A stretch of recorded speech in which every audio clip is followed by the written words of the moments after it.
झालं ना, काहीच कोणाला मागायची गरज नाही. पण मी काय म्हणलं, अरे आपली परिस्थिती आहे का, त्या परिस्थितीचं भांडवल करायचं नाही. आपण गरीब आहेत, आपली व्यथा काय ती व्यथा लोक सक्सेस झाल्यावर ऐकतात.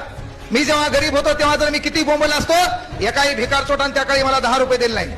मग अख्खे नातेवाईक गावात राहतात, एवढा पैसा त्याच्याकडे. आज ते लोकांना सांगतात ते माझ्या आत्याचं पोरग आहे, ते माझ्या मामाचं पोरग आहे. याच्या पहिले भिकार चोट मी सांगायचो तेव्हा कधीच कोणी ओळख दाखवली नाही. तेव्हा कोणी ओळख दाखवली का? म्हणून तुम्हाला म्हणलं काही बी करा, मेहनत घ्या, नाव कमवा. नाव कमावल्यावर लोक आपल्यासोबत रिलेशन दाखवतील. उदाहरण काल परवाच घेतलं होतं. ज्या डीएडच्या पोरीला माझी बोलायची इच्छा होती ती मला बोलत नव्हती.